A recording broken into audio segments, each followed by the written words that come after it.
Good afternoon, members. My name is called Mr. Masa Elisa. I'm a clinical instructor by School of Nursing and Midwifery. It is a very good school. At this scenario here, we are going to carry out waste segregation. We see how waste are kept or segregated in the hospital. And here I have some students who are going to take us through the waste segregation. My name is Onelia Calix, a student nurse pursuing a certificate in nursing, year 1, and I'm here to take you through the waste management procedure with my colleague. Will you introduce them? My name is Navaksacha Rebecca. I'm going to work with my colleague in waste segregation, how we segregate our waste after using what the equipment need. Okay, so because we are dealing with infectious wastes, we are going to first ensure the safety of ourselves by first putting on the apron, gumboot, and on top of that we shall add on the gloves. So let's come and put on our gloves.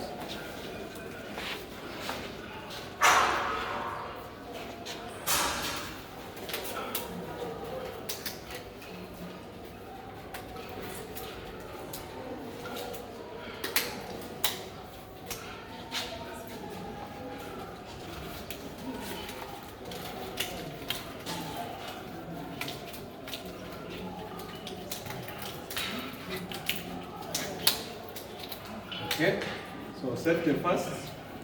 We are going to start with blacker bin. In a blacker bin, that's where we put our non-infectious waste.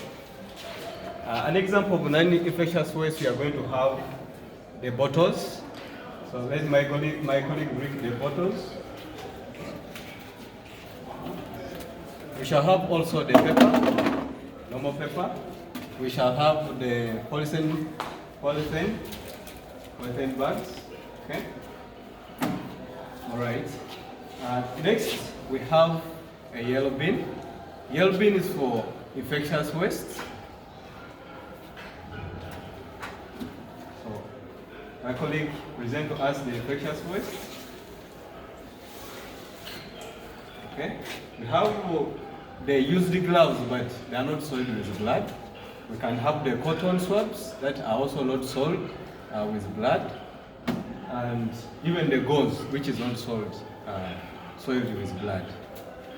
Next, we shall have the red bin. A red bin is for high, just by seeing the mere fact that the red shows danger.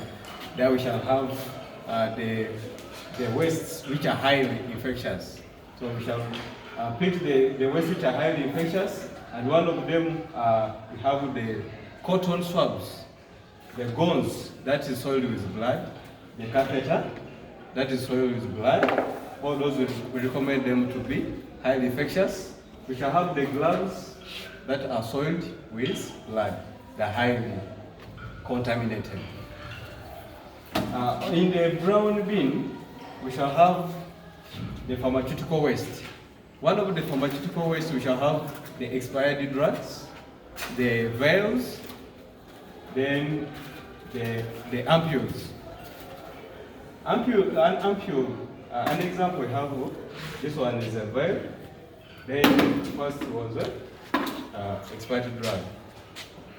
An ampule also can qualify if it's not yet broken. It qualifies to be a pharmaceutical waste. However, when it is broken, it becomes a sharp. So it qualifies to be in a sharp box. So this is our sharp box. We expect to put there the sharps.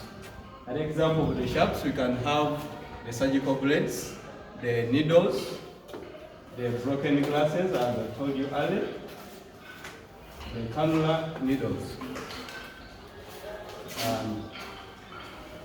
That's how we manage our waste medically to prevent further infections in our hospitals and the places where we live. Thank you for listening. We are here with our good tutors.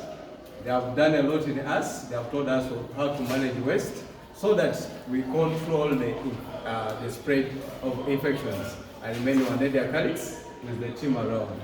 Good to see you.